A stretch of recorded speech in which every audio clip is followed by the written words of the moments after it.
Excusez-moi. Excusez-moi. That's the wrong intro, everybody.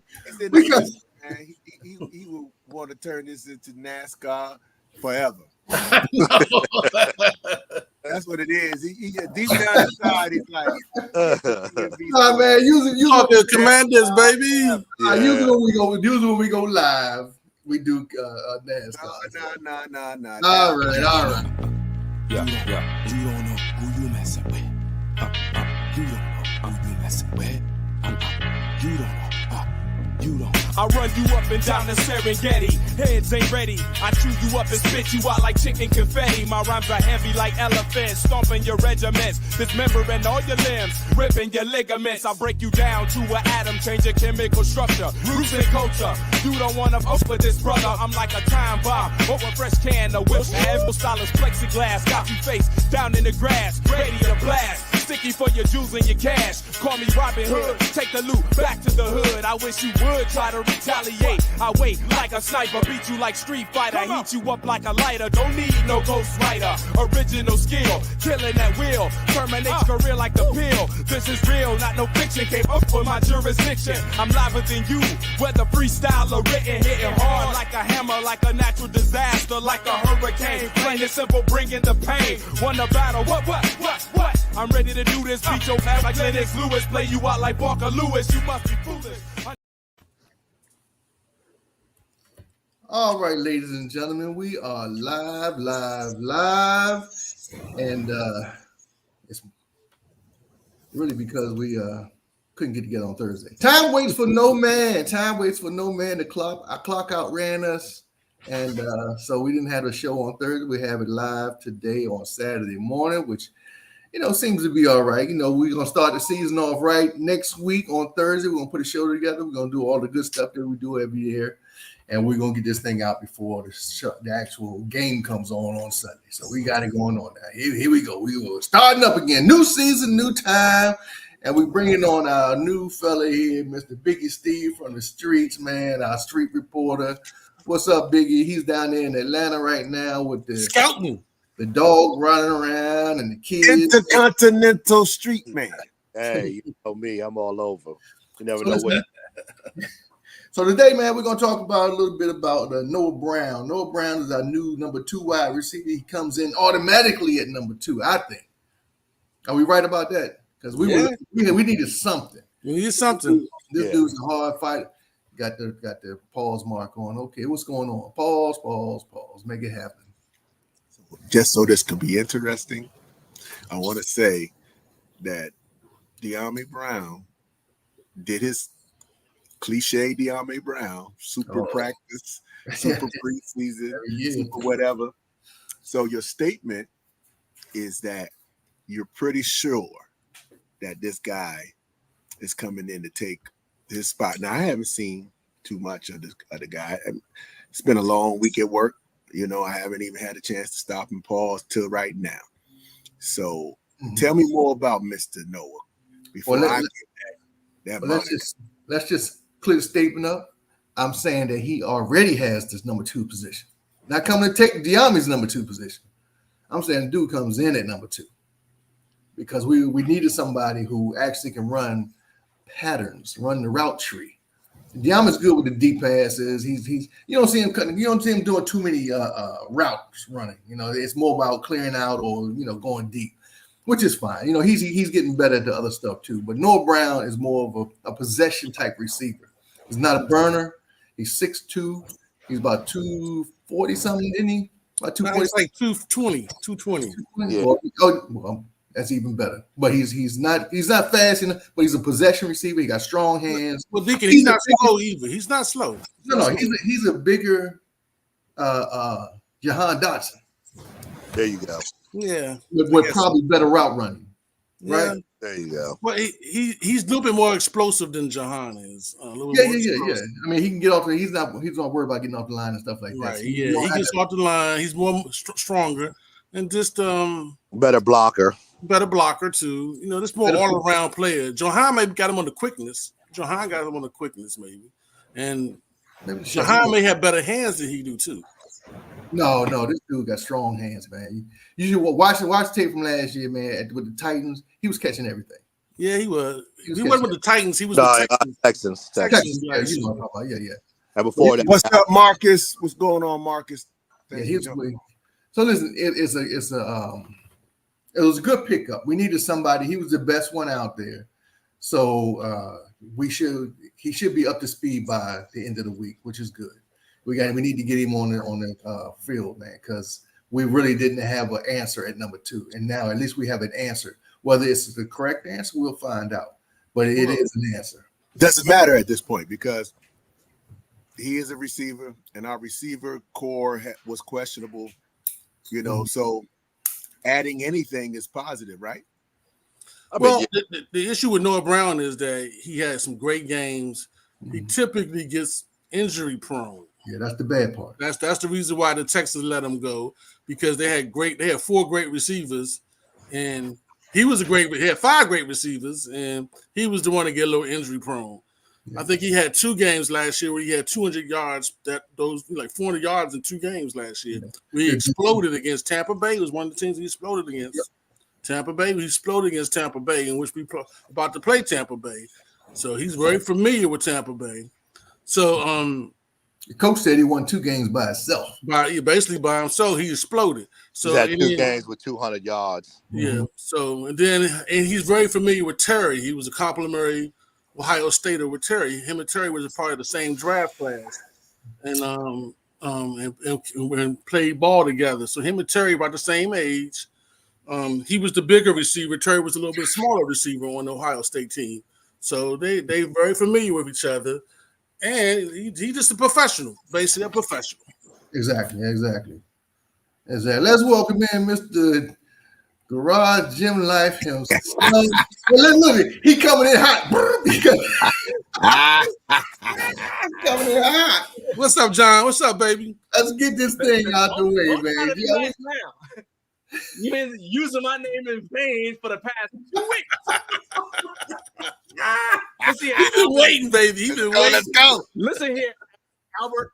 The fact of the matter is, I was at home minding my own business. He's like, "Hey, where's Garage Life at? Where's Garage Life at?" I got so many things to disagree with you about. We could go in order. We could go alphabetically. All right, before you get into that, man. What are you talking about? Hold on. Before you get into that, just talk about Noah Brown for a second. What do you think about the pickup? That's what we was on right now. I think the thing that stands out to me about him is they said that he has a similar career trajectory to Terry McLaurin. Not just the fact that they both went to Ohio State, but they were at Ohio State concurrently, right? Mm-hmm. So they know each other. So Terry, has established himself in sort of a mentor role with all the receivers who come in, and he knows this guy. So it's kind of like with Curtis, how they were already friends. And so Terry's going to be able to help him ramp up. They're going to be able to get him going over the course of this Labor Day weekend. They're going to be like helping each other. Terry's going to be helping him to get up to speed a little bit faster. Noah Brown already has a proven track record of performance in the NFL. He wasn't the number 1 receiver where he's been, but that's more a function of who was already ahead of him. Yeah. So it's not like he can't play. It's they already had. If you already got a bona fide 1, bona fide 2, and then another guy comes in, like, okay, well, you got no choice but to make this dude your 3 or 4 unless he's so good that he takes somebody's spot. He's not there, right? So I feel like you're not getting another Terry.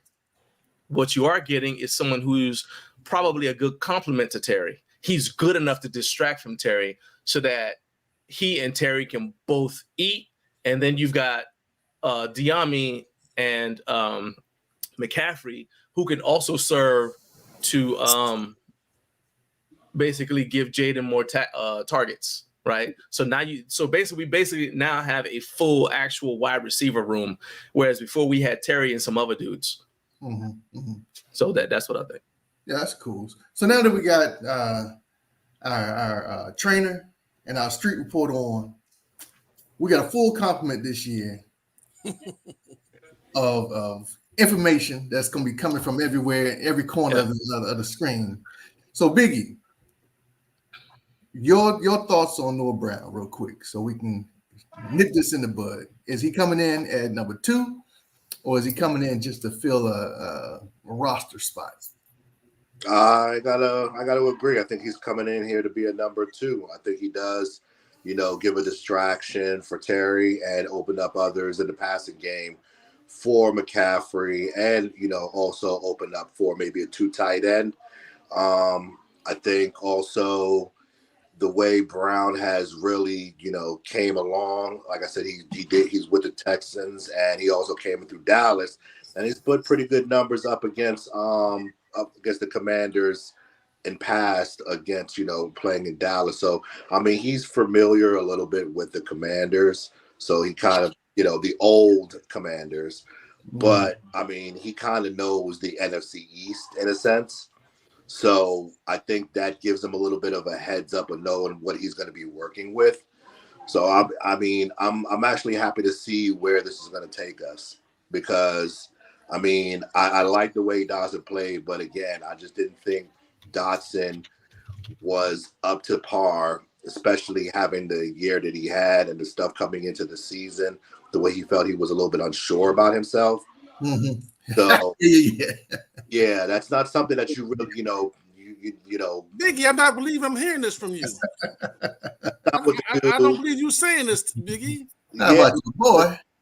Biggie, I swear you were a very good, close fan of Dotson. Maybe president of his fan club. I did like Dotson. I did like, but at the same time, football is about heart. And if you don't have the heart for the game, he doesn't have heart. Yeah, well, that's what he said. He said he didn't. His mind wasn't there. He's not where he wants to be right now. That's saying that you don't. Your heart is. Because some people with heart, they don't fear. They go out there. They play every day, no matter what it is. You don't hear Terry down on himself and stuff like that. If he has a bad game, he picks it up, straps his boots on, and goes to the next game. Like the last game didn't happen. But you can't go in there saying, "Oh, I feel like I need to." Are you hearing this? I'm hearing it.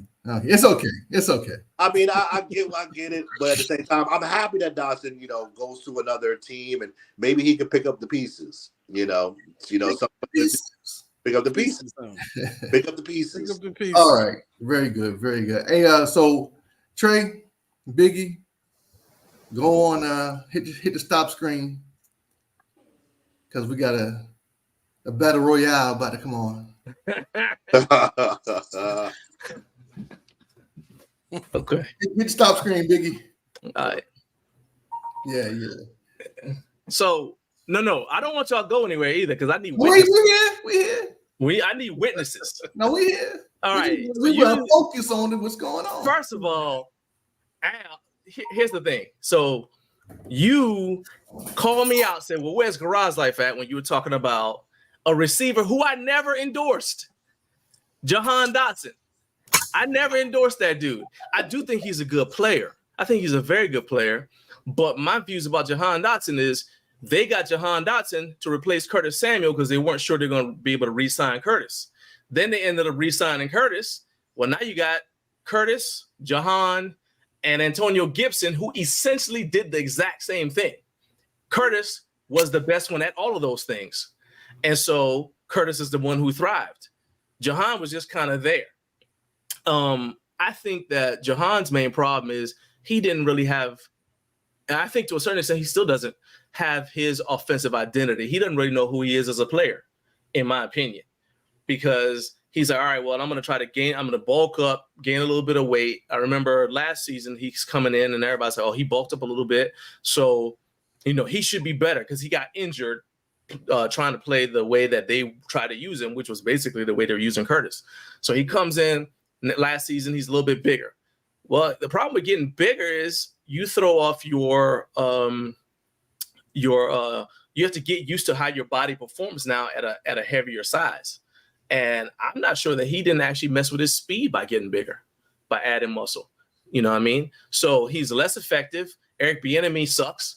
And so he also, as a play caller, and so he wasn't using Jahan to his strengths. And if I'm pressed to it, I think we should have kept Curtis Samuel they should have kept Curtis Samuel when the current coaching staff came in. They should have kept Curtis and let Jahan go, right? And just think about if they did the exact same thing they did with Jahan just now, but they did it and kept Curtis, we wouldn't have had to go and find somebody else. Because up until last week, I mean, well, what's OZ? He's basically great value Curtis Samuel. That's what I think. John, the issue was, though, the original issue was, and what we talked about in the past, is that I felt like the wide receiver core was one of the weaker links of the offense. And besides Terry, and I grant you Terry, over the time period, I grant you Terry, and I said Terry was a number 2. I gave you that. I gave you that he was a number 2. But everybody else, I said he's a number 1. That's what I would say he's a number 2. I'm telling you, he's a number 2.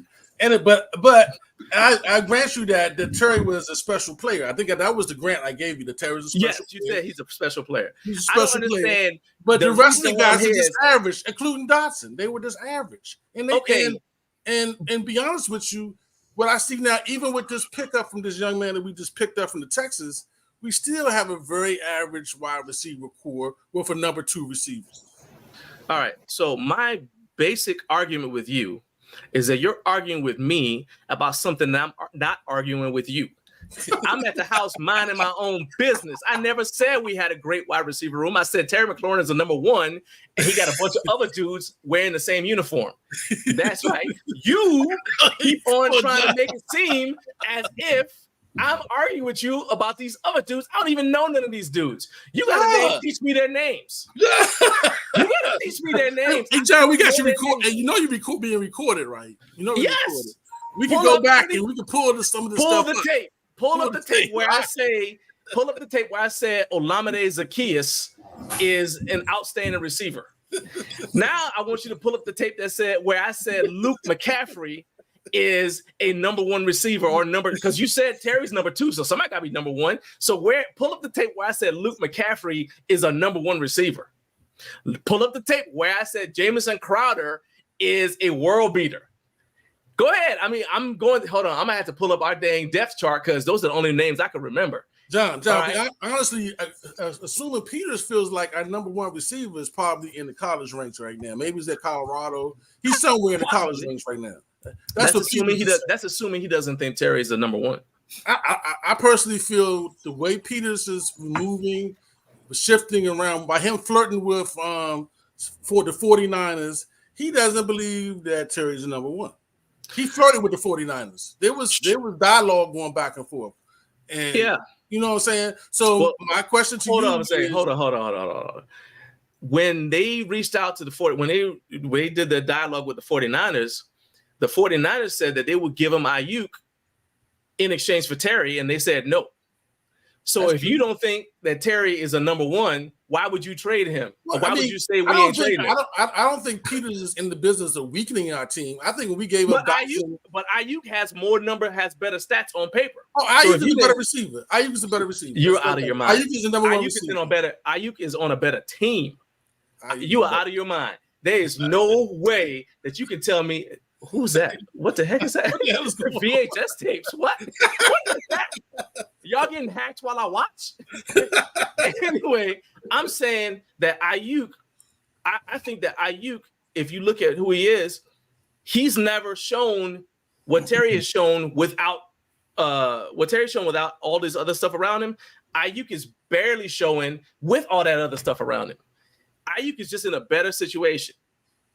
He's just in a better situation. Well, ultimately, Peters didn't pull the trigger. Ultimately, we ain't trading him. Yeah, they ain't trade him. Ultimately, they didn't pull the trigger.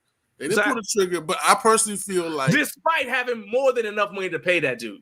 Oh yeah, it's not about money. It's not about money. It's about valuation. The dude got on the Pivot podcast and was begging. He out there singing R&B songs, begging, baby, baby, baby. Think about me. I want y'all. We don't take beggars no more. I'm just saying, he's out putting himself out there, looking at our dang practice film footage and all that. I'm like, this dude wants to be here. He said, look, when I go shopping at the mall, I do it in DC. I'm like, seriously? This dude wants to be here. But regardless of all that, you're not going to distract me. talking about what stragglers we gonna take. you're not going to distract me with what Adam Peters might be doing, what he's thinking, what he ate for breakfast. No, I was at home minding my own business. You were talking about receivers who I said nothing about. And you came and said, where Garage life at? It's okay. That's my objection. I'm like, what are you talking about? John, Trey Z, I will give Trey Z credit because he said, no. John, this is a fan show. We about fans, and you're a fan. There's nothing wrong with being a fan. No. That's other fine. Commanders, wide receiver. No. I'm just saying they're not good. That's what I'm saying. They are good. My point is, Trey Z even was like, hey, man, actually, what John said was that Terry McLaurin is the number 1 wide receiver. That's what he actually said. You try to put all that other extra junk on it, right? I'm here making one meal. You try to make gumbo out of what I said. Next is you can put all that other junk on me. I watch all your shows, including the ones where you hide because you do a premiere instead of live, so I couldn't come on. All right. Wait, look at it. Hey, location in the black background. John, no crazy that he in the basement. We don't know where he at. You know where I'm at. You can't hide from me, Alvin. Hey, John, to be clear though, you were a fan of Terry. I am a fan of Terry. And Biggie was a fan of Dotson, right, Biggie? Yeah, he was a huge fan of Dotson. Dotson was number 1. Dotson said he was the number 1. You talk junk about me about the opinion that somebody else stated. You got caught in the crossfire. My name is John, right? You got the same letters in our name, Biggie, John. You got caught in the old man. I don't know which one said it, but one of them get it. Yeah.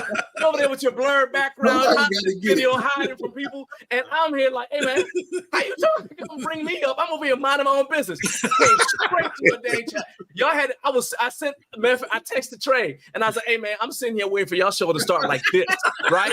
And then it was a premiere. I said, oh, okay, Alan, witness protection. Man, was he here now? Say something. Go ahead. Hey John, when we get that number 1 receiver, you're gonna see what the number 1 receiver. You're gonna see. I know what the number 1 receiver is, but all I'm telling you is the reason why I say Terry is he's not a number 1 on someone else's team. He's the number 1. Yeah, he's on our team. He's the number 1. Now I give that. I say it makes sense if you think about it. Wait, hold it. So when they were talking last week, and I'm talking about the premier networks, when they looked at the top, I think it might have been 5 wide receivers. You had all the ones you know, and Terry was at the end of that line. There's the ones who had 4 years and 5. I mean, that's a list of accomplishments. Yeah. So but I still don't think that he's necessarily number 1 if he goes to another situation because he has. If Terry McLaurin went to Carolina, he wouldn't be number 1. I mean, it all depends on what type of. If Terry went to Carolina, he'd elevate their team, but his stats would go down. No, right. What I'm saying, but would he be a number 1? He'd be not. He's half the league's number 1. If you put him on San Francisco, all right, here's it. If you put him on San Francisco, he wouldn't be a number 1 there. Time out. That's what I'm saying. If you put him in Kansas City, I don't think he'd be a number 1 there either. So here's the thing. I think that I like this conversation because now we're talking about what would somebody do if and when, how. So Terry McLaurin has had 10 different quarterbacks. 10. And with the 10 3 different coaches, 4 different offensive coordinators. All of that. Yeah. And all of that. 3 different team names. I don't know if that 8 matters, different uniform colors. It matters. The black, baby. The black. Man, you look like a Steeler. Here's my point. My point is there's a lot of parameters. So when you say a San Fran that has established a serious pedigree when it comes to an organization, they're sound, right? They're sound. They're organizations that are sound. Even in the turmoil that they're in, and I'll say this twice, in the turmoil that they're in right now, New England is still a sound organization. They're just focused on talent on the field. It's not necessarily that they don't know how to do it because they've been through it before. I'm saying that we have had we've been purgatory of foolishness. And a lot of us didn't realize it in the beginning. And then we saw it in the last regime that left us. And then we knew for sure oh, this is foolishness. And finally, we can start right now and be judgmental of the new thing. And I think that we should be critical. And I think that we should be very astute to say, wait a minute, before you start to go down this road, this is what it is about this new regime. But the fact that it's clean, you wipe off the table and you start now, here we are, right? So I think that when you guys are talking about Terry being Terry is a talent. Sorry, that's what it is. He's a talent because none of the quarterbacks that was thrown to him, you would go and say, man, I wish they would come back and be on our squad. None of them. None of them. No. And so he dealt with menial type tools, you know what I'm saying, and was able to still do what he do. That says a lot. I'd be scared to put a Terry on the 49ers. My God, what would that look like? You know what I'm saying? Al would say, the sad part, Al might say then, oh my God, what happened? That's who we had? No, it's not who we had.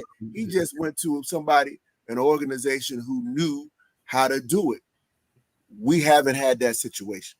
So let me ask you this. Is it fair to say that, let's say, Terry is not a Jamar Chase, but he's more of a T. Higgins? I think Terry's Terry, man. Terry is Terry. but they play his own category because we don't know what he looks like with a great quarterback, so we can't really compare him to people who've had great quarterbacks. That's what I'm saying. When I'm saying Terry's Terry. But the reason why I said San Francisco is because the four other people in the graphic you were talking about are all people who they're all at the top of the food chain in terms of their teams as well, right? Terry's the only one who's in the hood as far as his team goes, right? Terry been living in the projects. So what I'm saying is, if he goes to those other teams, if you just look at Terry's measurables, his speed, his abilities, his skill set, I don't know that if you put him on the same team as I don't know what's my man down in what you call Miami, the one who challenged the one who the cheetah. Yeah, the cheetah. Like if you put him on the team with the cheetah, I don't see Terry being the number one in that situation. It's still going to be the cheetah. If you put Terry on San Francisco, I think he's going to fill the role that Brandon Ayuk fills. I think he'll be better at it, but I think he's going to fill that role, which is not the number one receiver. That's why I said he's not necessarily number one receiver based upon responsibilities, depending on where you put him. If you put him on Carolina, because of how good he is at elevating the play of a quarterback, I think Terry would be the number one because the quarterback's going to learn, I can trust this dude. It don't matter if he's not open, he's still open because I watched him. Remember when he was horizontal in the air? The dude was horizontal in the air, reached over and took the ball from the cornerback. It was a bad throw by Heineke in that Indianapolis Colts game. Yeah, Terry flipped over, jumped in the air, flipped over that way, grabbed the ball, took it. Yeah. All right. I ain't seen. I've been all around the world, multiple countries. I ain't seen no junk like that. He's a fan. He's a fan. He's a fan. Al, look, listen here, Adam. If you don't believe me, just go back and watch the tape of that catch because it was on all the shows. They're like, everybody was like, man, I ain't never seen no junk like that. Terry is a talent. He's a great football player. He's a special guy. I just don't know if he's the number one. Have you seen the Netflix show? I think it's about receivers. The receivers. Oh, yes. They got this. Those guys are number. Watching that show, pretty much all five of those guys are number one receivers, man. Yeah, but look at the team. But that's what I'm saying. But look at the exact thing I'm saying. Like if you put him in those situations, I don't know if you put him on the same team as Devontae, Terry's not going to take Devontae's spot. You think Minnesota's in a good situation? You think Justin Jefferson's spot? That's exactly what I'm saying. He's a number one for our team. If you put Terry on Jefferson and put him on our team, if you put Terry on Kansas City, it'd be a whole different story. Patrick Mahomes throwing to Terry all day. That'd be like Randy Moss. That'd be like Randy Moss and what's his name back in the day? Tom Brady. Tom Brady. What do you feel, Doug? We can let you speak, Doug. Hey, I was just listening, but you guys got all the good arguments done. But the bottom line is, we've never seen Terry with a great receiver, a great quarterback. He used to play with Joe Burrows. So yes, we've seen Terry. Is Terry better now than when he was in college? 100%. Have we seen Terry with a quarterback that was above 50%? We haven't. And every time we have, the man runs for 60, 50-yard touchdowns. When we had a good two-legged person throwing to him, and you know what I'm talking about, my man was breaking records. So I'm a wait-and-see type of person, but Terry is definitely, I mean, he's comparable to the other guys. He's made the same catches they make. He runs the same routes they make. The only difference is that his quarterback doesn't have the time to get him the ball. And when the quarterback has had time to get him the ball, we've seen it against Diggs, touchdown. We've seen it in bad weather, in good weather, inside, outside. That catch that he took away from a perennial all-pro cornerback in Gilmore is legendary. So to say that he's not a number one, he makes all the number one catches. That's all I'm going to say. Okay, so Al, I hope you heard what he just said. But y'all got the recording of it now, so you can just play that. Listen, program yourself to think right, Al. But okay, I know I saw the thing where people say, okay, it's fandom. Like what I'm saying is fandom. What I'm saying is Terry McLaurin is a number one for our team. He's probably, to be honest with you, the ideal receiver for our team. Because with all the stuff we've gone through, who else is going to put up with that? You think Devontae would have put up with all that? You think Brandon Ayuk would have? I know Brandon Ayuk would have put up with all that. Because Terry is a Christian. Because Terry is a Christian don't mean that he's the number one receiver, though. I mean, he's the number one receiver for our team, man. Because I tell you like this: if you brought Devontae Adams to our team, he'd end up on the bench. Yeah, not the team we have now. I'm talking about the team, any of the teams we had before, because he would have started complaining. We had the best left tackle in the game, and they traded him. Because if the coaches we had before, if you don't vibe with their program, they'll get rid of you. Devontae Adams, you saw in the receiver that you told me to watch. I've already watched it, and I saw how he was talking when the situation with the Raiders wasn't up to his standards. He started complaining. Put this way, he made the change. Number one receiver for our team. But I can look at his stats and his abilities and say, okay, well, he doesn't have the wiggle that some of the other number one receivers have. He's not as fast as some of the other receivers, but he's the perfect receiver to elevate just about every quarterback he plays with. Because what does he always say? It's about making sure that whatever quarterback I'm with knows he can trust me and I'm going to get the ball. The dude gets contested catches partially because he has to slow down and go back and get the ball. So he'll beat the corner, turn around, have to go back to get the ball. But I also understand he doesn't separate well. So if that's the case, if he doesn't separate well, then every receiver who can separate well, I have to say, well, are they better than him? Yes. But they thrive like he has. I'm listening. No. So Terry's in his own category. I got John Hurt, Dub. If you had an opportunity to pick between two players, Jefferson and Terry, who you gonna pick? You know I'm taking Jefferson. All right, let's go down the line. Adams from the Raiders and Terry, who you gonna pick? I gotta take Adams. Okay, let's go down the line even more. We go to a closer player, similar size, similar type of player. St. Brown and Terry. Ooh. I'm about to say St. Brown's by a sliver. Come on, man. Relax. Yeah. I can't agree. I can't agree on that. Okay. There's other things to St. Brown that I like. But now you're going to ask me a question. Who do I want in my locker room? Case closed. Case we know Terry is a Christian. Exactly. Case closed. Who do I say captain? Oh, my captain? Who do I say captain? Oh, my captain? When I look at Jefferson, I don't say captain, oh, my captain. When I look at Adams, I don't say captain, oh, my captain. When I look at Terry, I say that's my damn captain. Let's go. Let's go. Okay. Okay. Okay. I don't even know what you just yelled, but okay. Very well. Wild card. Look what you did, Albert. Love him. Look what you did, Albert. Okay, man. I got it, man. I got it.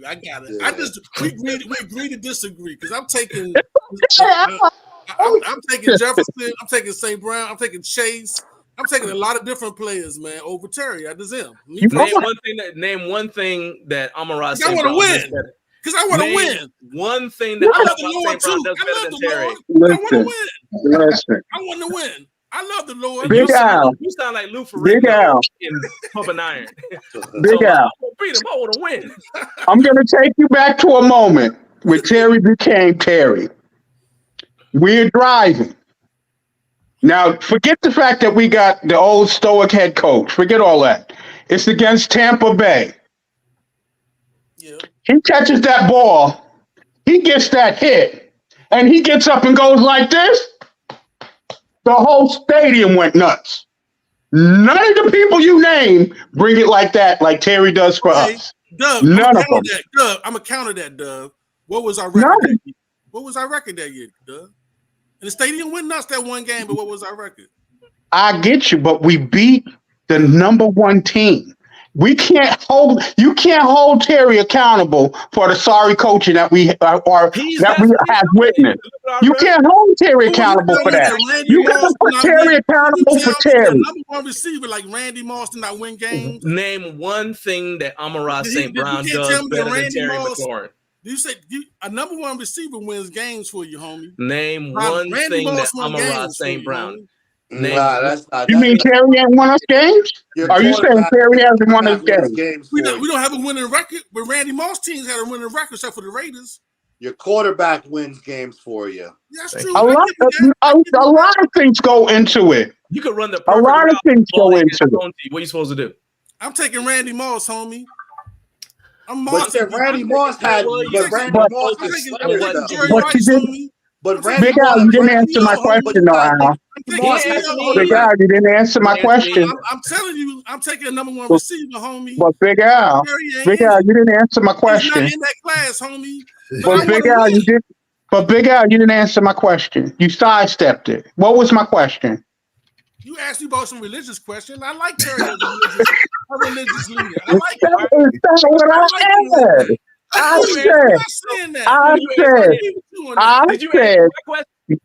Here's the question.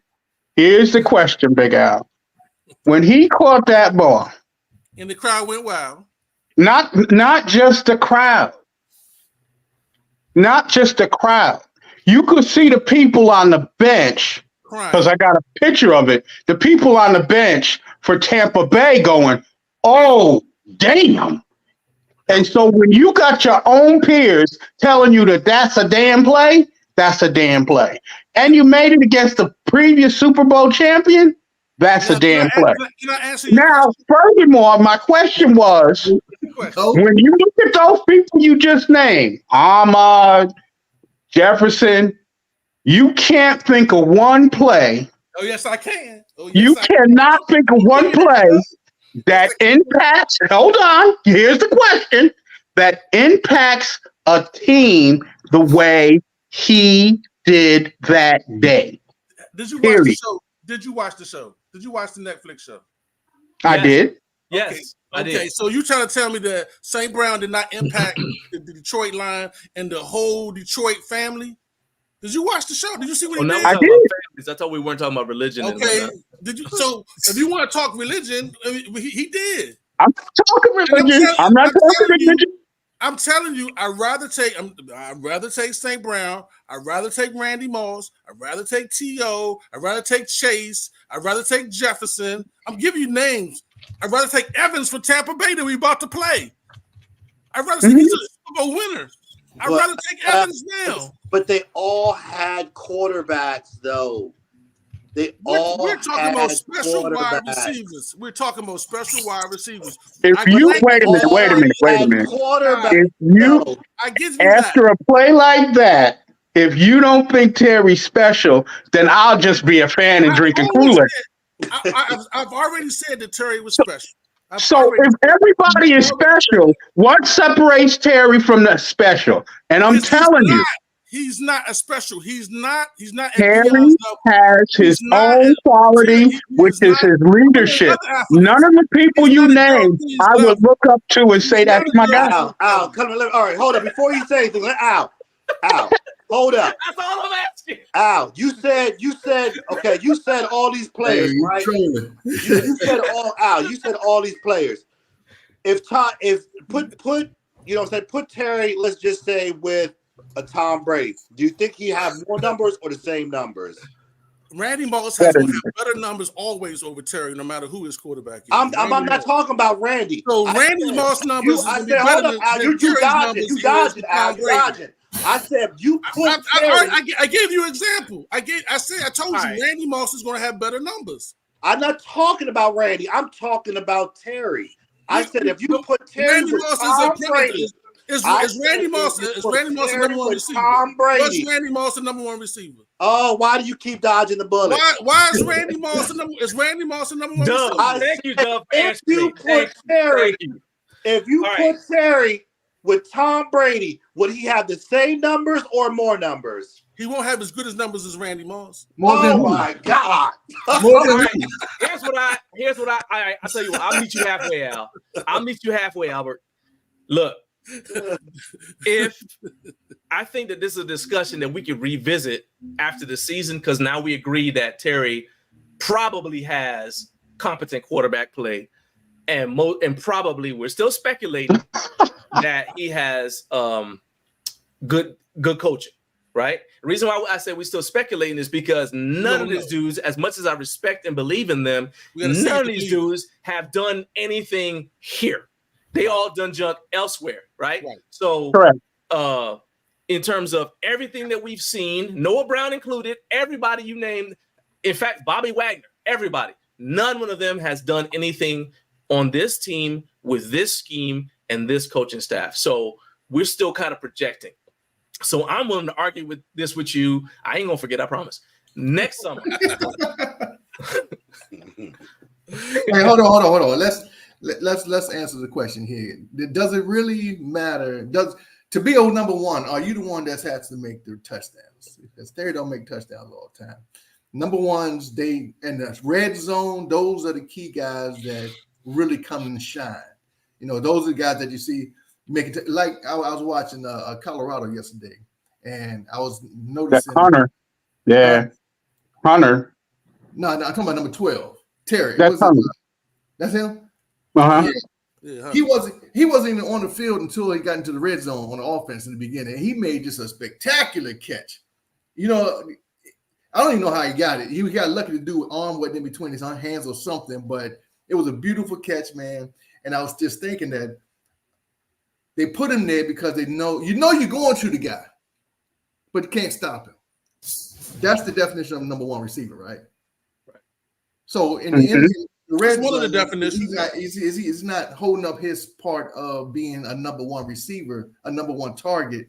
That they're not forcing the ball to him, or he's getting doubled and it can't get open. What is it that makes everybody question whether Terry's a number one? Because he's obviously a good receiver. I can answer that. 1,000 yards I can answer that. It's the numbers. That's it. It's just the numbers. Well, he's hitting 1,000 yards every year. No. They're looking at Deacon hit on something that it's respect. It's respect. Yeah. Terry doesn't get a respect of a number one receiver, and he doesn't ask for it. I said that in my thing when they were losing to the Browns.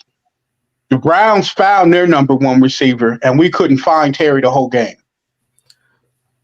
That is one of the biggest handicaps to having Terry. How can you go a whole half without Terry seeing the ball? Yeah. So it's coaching. And he doesn't. And the fact that he doesn't complain, or he doesn't raise eyebrows, or he doesn't demand it. Right. That is one of those things that a number one receiver is expected to do. He's expected to demand the ball. And that was in one of my videos I made, which is I was questioning the captain structure. Because if you're a captain of the team, and just like Big Al's point, and you want to win, in order for us to win, in our equation, it has to have Terry getting the ball. However, because of the disrespect that Terry has, he doesn't get the ball. And that's a big reason why he's not a number one receiver. Can he catch it in the red zone? Can he catch it in the red zone? Yes. Can he make contested catches? Yes. Has he made incredible catches in the end zone? Yes. That means he can do it. He's done it consistently throughout his career. Yes, he can do it. So why doesn't he? Because he doesn't demand it. I don't know. Chief 42 is killing Terry over here in the comments, man. I see. Well, can I talk about Terry and the touchdowns? The thing is, we saw in the preseason this year, Terry got a pass thrown to him.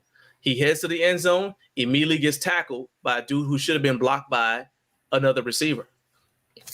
In the past, he gets the ball thrown to him, underthrown to him most of the time. Like I said, he has to go back to get the ball. So he beat his man. There's nothing between him and the end zone except air, but he got to stop and go back to go get the ball, or he has to slow down. So, but the thing is, when you say these things, it sounds like you're making excuses. And then you have coaches who don't target him. Like Scott Turner. I remember Scott is kind of embarrassing because Scott Turner. Easy. Well, he actually did better under Scott Turner. He had better numbers under Scott Turner than he did under Eric Bieniemy. He did. Right? And I think his best year was actually under Jay Gruden. Which, Jay Gruden knows about how to call plays, though. But I'm just saying, like, if you look at this subpar quarterback play, but then the coaches don't target you, what do you expect? It's still a law of averages. And I also say, remember when Mike Tomlin was talking about playing us, he said, well, all you got to do is stop 17. You stop 17, they got no offense. So if you know that at the time, there was no run game and there's only one receiving target that you got to worry about, you got 11 dudes all against one dude. Football's a team sport. So I'm just saying that's part of why he doesn't get touchdowns like that. So again, I say this is something that we'll see. We'll be able to better judge this year, because remember when Sam threw that touchdown to Terry in the game against the Cowboys at the end of the season, not last season, but season before last, where Jahan was like, oh, shoot, Terry got the ball with the ability to get yards after catch. We don't get that. He's like, that doesn't happen here. So if you're getting the ball thrown to you and you don't have opportunity for yak, what are you supposed to do?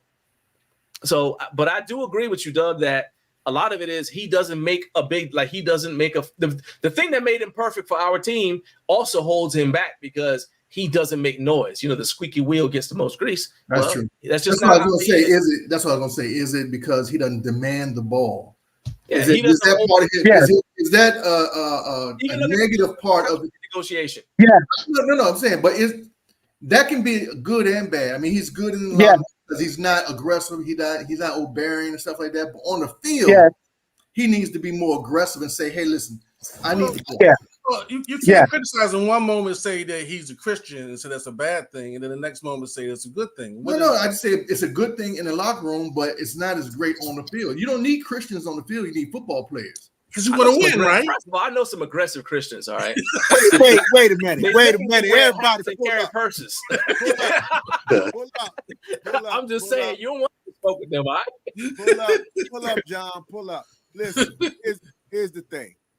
I think that if I was just going to go ahead and sum this up, Big Al, in his head, has what a number one receiver is. And I think a lot of people don't want to say it, but let's say it.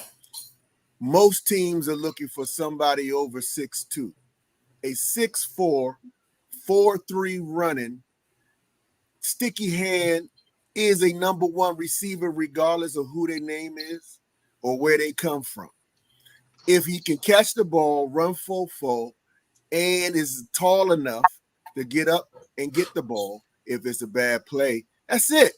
And I think what you have is a situation with Terry or anybody in that stature or whatever reason, because I was sitting there and I was listening to everybody.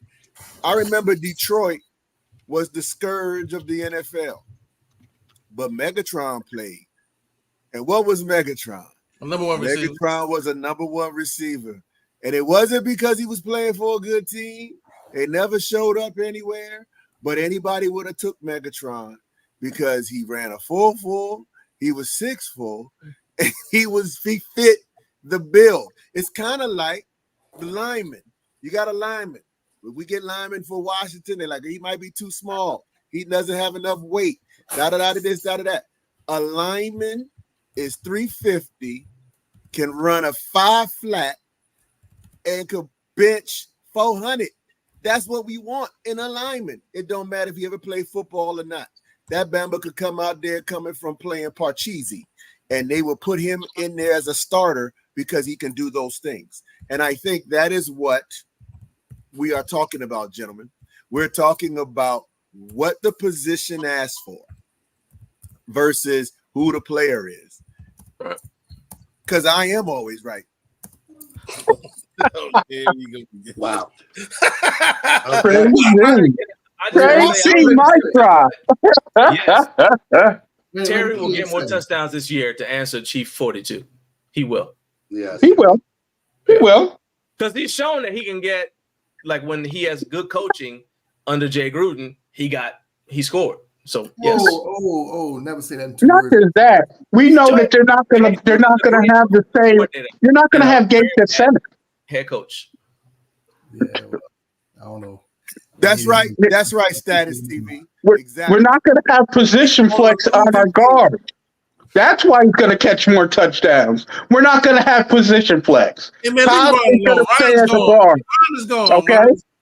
Ron. Okay, we're not gonna have that.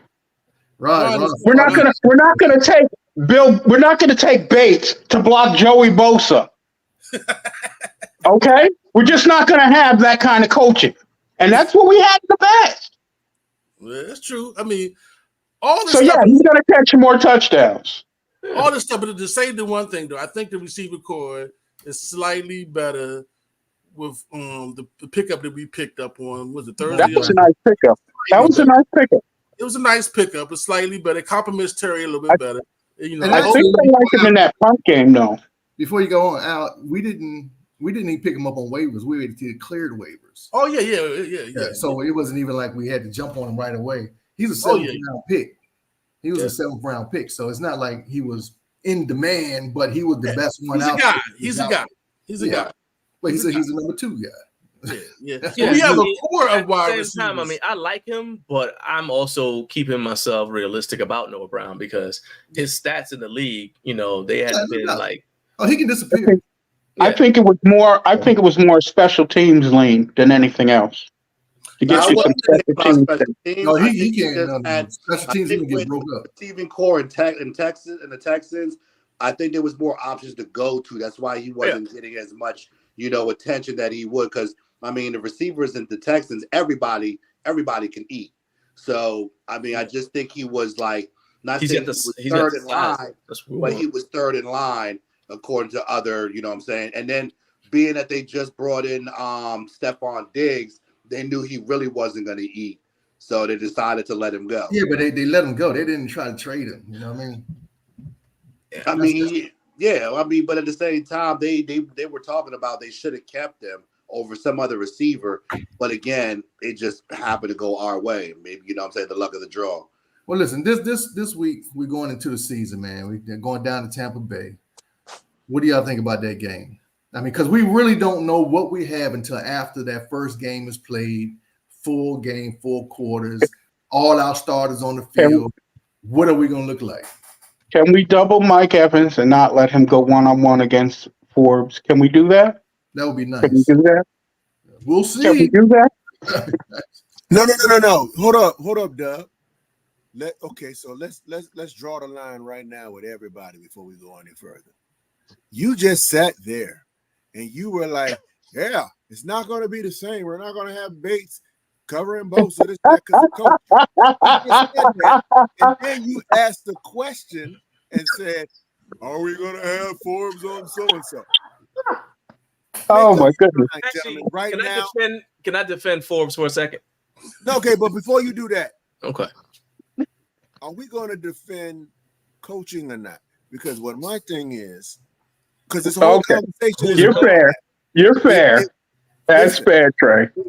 If you get talent in front of you, if you got marginal talent, exceptional talent, poor talent, good coaching can make it work. I'm not saying Super Bowl, but able to compete, man. We get in situations where we never compete. So that's when I realized that our coaching is subpar. Because good coaching, you compete. Because there have been years where we had okay coaching, but because we had okay talent, right? Because of that okay talent, we were able. You know, remember the years when we was losing games by 2 and 3 points every damn game? It was almost impossible. We were like, man, we lost by field goal. We lost by one. Yeah. I mean, it was because we competed at least, but we had marginal talent. If we had better talent, we could have won those games. So, stop hedging your bet. If this was craps, we'd be trying to fight because you ass bet. That's fair. What's it going to be? Fair. What's it That's going to be? fair. Is it going to be you like the coaching and they're going to get this done or not? And that means offense and defense. I don't want to hear that no more. Y'all, and if anybody's watching, I haven't seen them. you better like and subscribe to this channel because we here giving it up. Because y'all thinking the same thing. I haven't seen them. I can't give it to them. I know the pedigree of coaching that's down in Tampa. I know Tampa's going to watch film. Then don't say nothing because you confused. Well, hold on. They don't have any film to watch. That's true. Huh? They don't have any film to watch. They got plenty. New York will have film to watch. The Bengals will have film to watch because they keep saying that what they're doing is different than what Cliff did in Arizona because he now has the influence of Brian Johnson and Anthony Lynn. So it's going to be a completely different scheme. I mean, it can't be too different. People still got 2 arms, 2 legs, but it's going to be different because the particular mix of coaches we have is different. So they're going to be doing different things. So they technically don't have film to watch. For me, the litmus test is, I think it's the Bengals that we play the third game, something like that. Whoever we play third, that to me is the litmus test. 3rd and 4th games of the season is what's going to tell me because games 1 and 2, you kind of just like you guessing at what we might do. Well, we do know Tampa Bay likes to blitz. So we do know that. That's They're going to blitz. That's what we they know. do. Their defense likes Todd to blitz. Bowles is aggressive, so we know they're going to blitz. We do know what we know what Baker gonna. Mayfield likes to do. We know what Baker Mayfield likes to do. I think we have an idea what Tampa Bay is going to do. Oh, no, I'm not saying that. I'm saying that Tampa, well, even they are going to change their schemes, based on what they think we're going to do. But I'm saying we now have a quarterback who, if you blitz him on the wrong side, that dude might just decide to leave you right there. He's going to leave your blitzers right there while he heads to the end zone. Or he may do what he should have done. I mean, I ain't second guessing him, but where instead of just throwing the air, the Hail Mary to Terry like this, let's just get it out of here. He should have just tossed it to Eckler right over the top of the rush. He might do that. So we don't know how our team is going to react. And my answer to your question about what we're going to do is I don't know. I haven't seen them do anything. All I got right now, y'all going to hate me for this, but all we actually have right now is what we had when Ron started, which is I hope this works. Fair enough. Shout out to Hawk TV. Thanks for the shout out. Shout out to Status TV for sitting here with us talking. We want to give all those individuals an opportunity to express themselves because that's what this show is about. This show is, see, all these guys that are on here on the bottom, these are our brothers that came on. We met them through this. You can do the same thing. Deacon throws in the link. Get on the show, man. Turn this. You can't get on the show unless you're a subscriber. Movement. That's right. There you go. You gotta have rules, man. You Oh, yeah. You can't pop in here as a visitor. Yeah. We don't even know you. We ain't got no honorary members. John. Hey, John. Give me a hut. Hold up. Hey, in my opinion, Hawk TV said the coaching staff is banking on the defensive line. So I just want to shift the conversation to that. Our defensive line, remember when we first came in, I'm going to go back to 2020. I can't believe it's been 4 years, gentlemen. I'm going to go back to 2020 when our defensive line was supposed to have been the most dynamic defensive line in the league. Everybody was scared because we had all the guys interior and exterior were all number 1 draft picks ready to do damage. We don't have our ends anymore. And our interior, for me, this is me.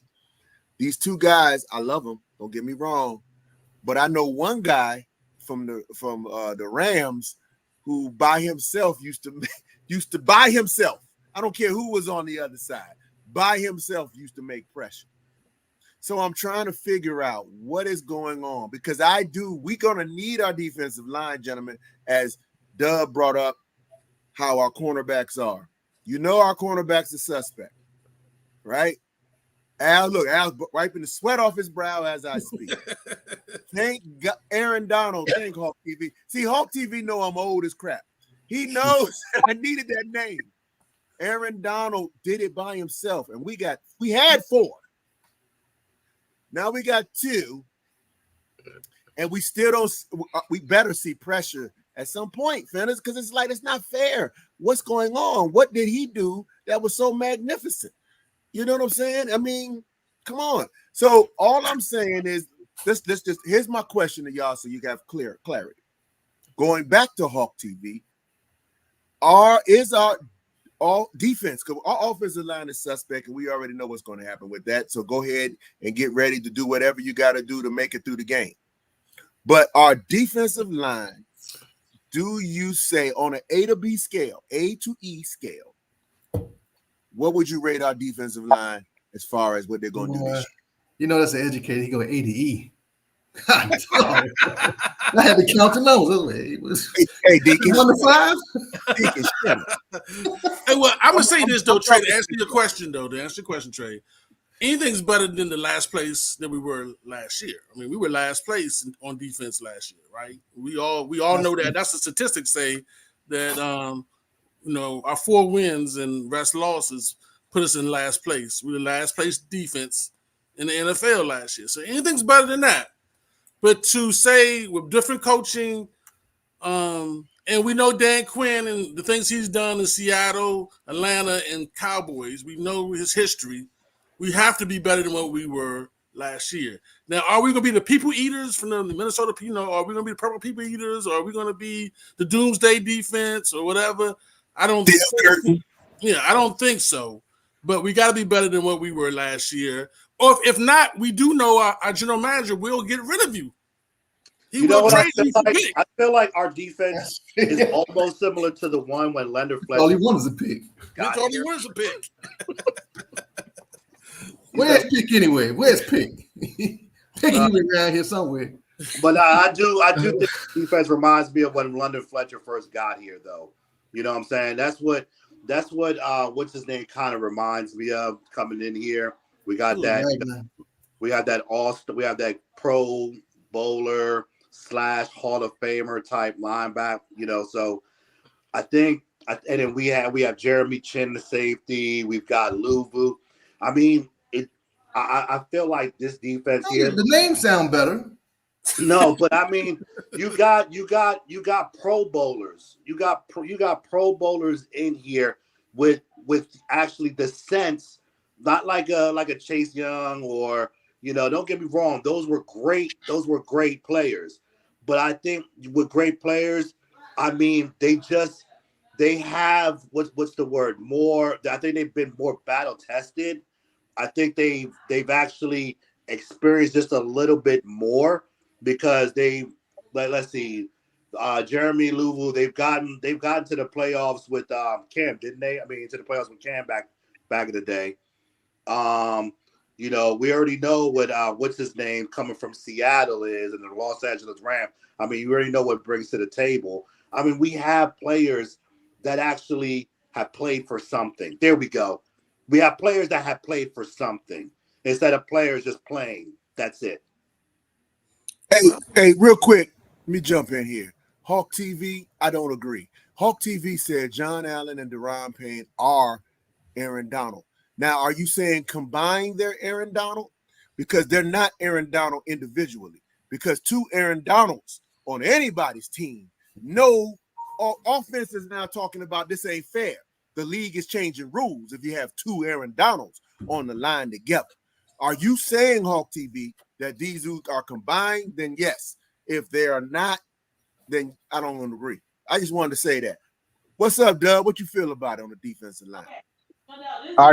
Our defensive line is going to be solid. Don't expect any flash. Don't expect the dominance yet because they haven't played together. Dominant defenses play together. They haven't played together. So, and as far as Aaron Donald compliment, I can see it because the sides are similar, but Aaron Donald is in a level of all his own. When you talk about Aaron Donald, you have to say you got to break the mold. Right. Is the two we have right now headed to the Hall of Fame? And right now, anyone sitting on our panel will say no.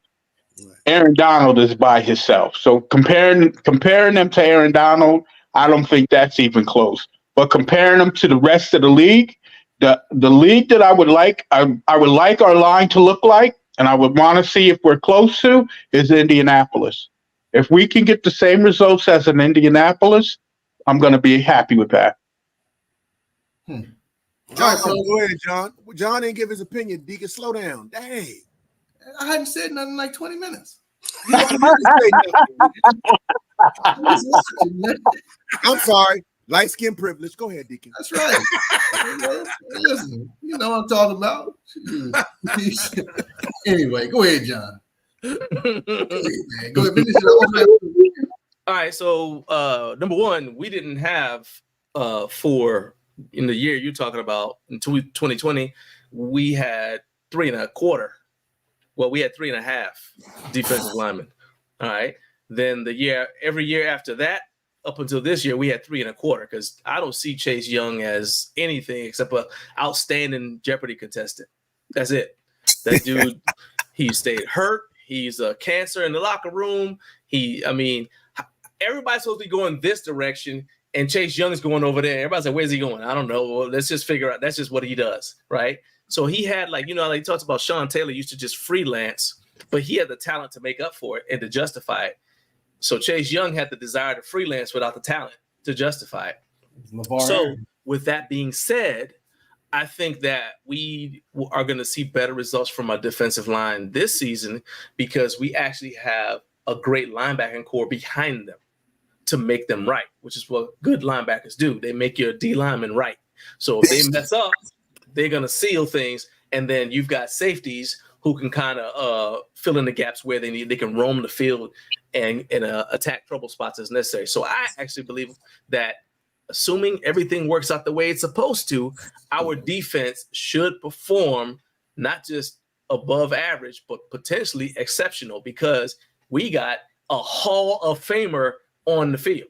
There you go. We got at least one Hall of Famer on the field and two dudes who are game wreckers. Jeremy Chin is mad, and that dude potentially is a game wrecker. Frankie Louvu, he's everybody say he a little different when he gets on the field. So even the Hall of Famer said he's different. The Hall of Famer is like happy. Yeah. So I'm like, we might have something as far as Forbes and pass interference, St. Juice, and what's his name, Mike Davis. Yeah, Mike Davis. Those guys, I feel the scheme needs to help them because from what I understand, notice I didn't mention that other dude.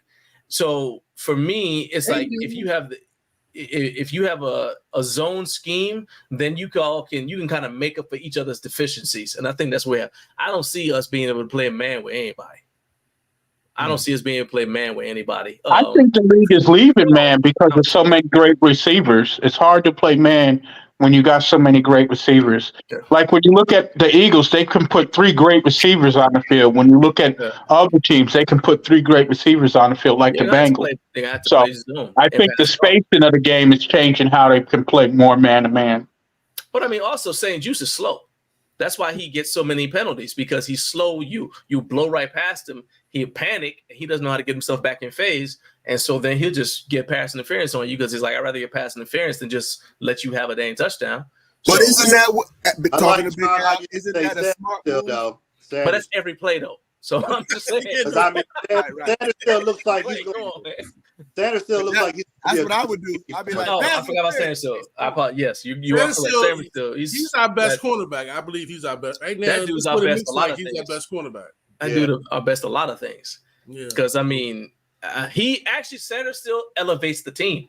He does. Based on his play, he elevates the team as well. Because when you see somebody his size doing the things he's doing, how you gonna be bigger and not do it? You know what I'm saying? So I do see that. And the other thing that gives me hope is we've seen a lot more gang tackling this year than we saw in the past. It's very rare that you see a frame where there's a tackle and you don't see 11 jerseys from our team in the frame. It's very rare. Whereas last year it wasn't like that. So to me, at the same time, I don't necessarily believe that our defense is going to lead the team. I thought that in the beginning of the offseason, but now it's looking like our offense actually might be able to go carry its share of the workload. But we still don't know until they play at least 4 games. Yeah. Don't put too much pressure on that young fella. Wrap us up. Hey, look, to wrap up real quick though, is that every Sunday after the game, we're gonna be live just like this, and we welcome people to come on. We welcome people to cry with us. Welcome people to criticize. Welcome people to vent. You know what I'm saying? Or to be happy and celebrate a win. That's what either way. That's we all want them to win. That's for sure, Big Al. We all want winning. So the OGs of the DMV gonna be available to you after every game, including this following week coming up. We got 10 days to go, 8 days to go, I believe. 7, I think. 7 days to go. After it's a 4 o'clock game, it's gonna be a little late, around 8 o'clock. We're gonna be up and running. That's right. Critiquing the game and celebrating a win. Okay? Hey, Big Al, thank you for bringing that on, because I want all these people, and anytime you come on, you need to understand that the OGs of the DMV, we invite you to jump on. If you feel like you want to jump on and express yourself, come do that. Deacon puts the link in the chat, and this is where we'll be with our wild man, Dub, our trainer, John, and Biggie Steve in the streets. That Bama might be in the Bahamas watching the first game. We don't disclose location. I might be on your street. You never know. No. Hey, so recognize his face. But let me give a quick shout out. He might be looking through your window. Man, Marcus. Hey, Big Al, hold up. Marcus Elin, who jumped on. Random Importance. The Watchers. Chief 42. Chief 42 got something to say. I expect Chief 42 to be here all the time. Status TV, and of course, my man Hawk TV, who's been with us for years. This is what we do. This is who we are. You might as well like, but you better subscribe. You subscribe. Subscribe once. You ain't gotta worry about liking, because we know you like us because you subscribe. Subscribe. No, man, hit the like button, man. Hit the like button. Hey, what I want to know before we go. These are our main characters here on the screen. Which one of y'all putting up to $3,400? Ooh, $3,400 for what? And Deacon can't add. We didn't say 34, Al, did we? I moved it up. to 34. No. I moved I don't recall agreeing to none of this. Deacon, slow down.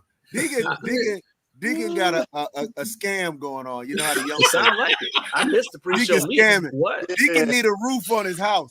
Deacon got a big old house. He need a roof. I'm calling him out. So watch yourself. Listen. We're going $3,400 this year, man. No, we betting on. Listen.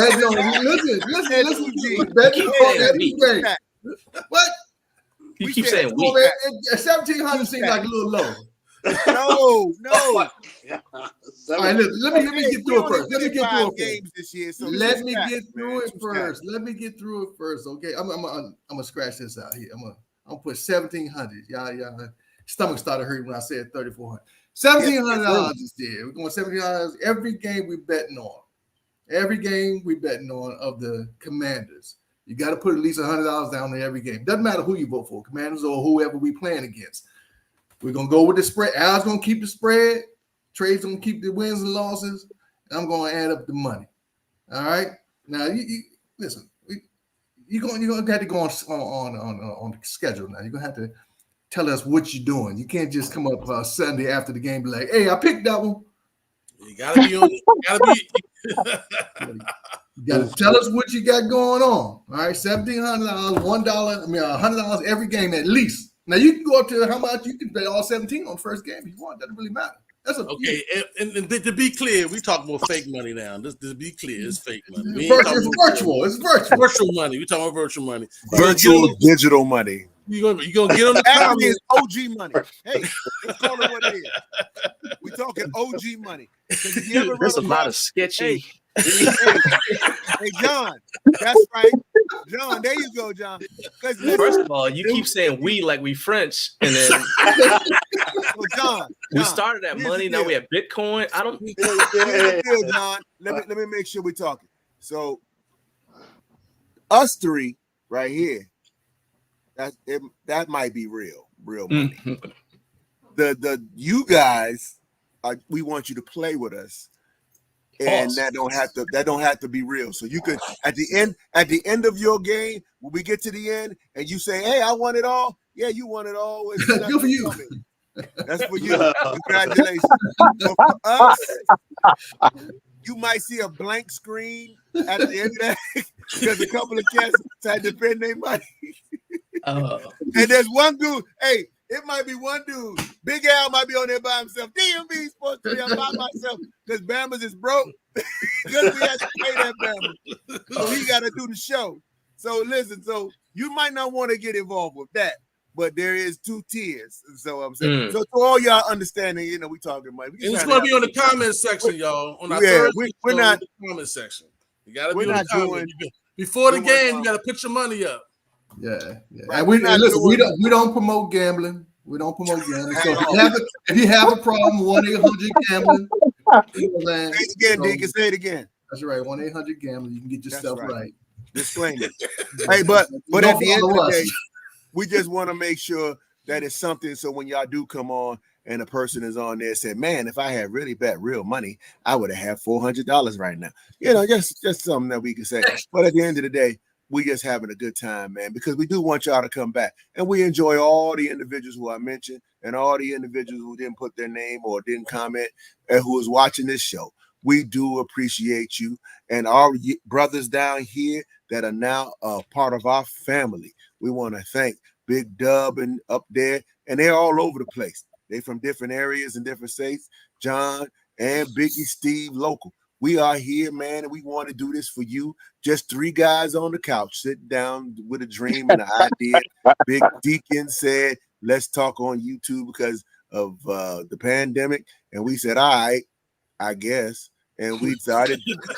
And now we are here, 1,000 subscribers. And if you are subscribed, thank you, and we love you because we never would have thought we would have got this far, that 1,000 people thought we were that important to listen to. So thank you all. For another live, we about to get ready for this season, gentlemen. Right on. Hey, it's go, baby. Go. There ain't no go today. It's live out. Deacon like it like this. All Deacon got to do is end it and send it. That's all he got to do. Thank you for the show.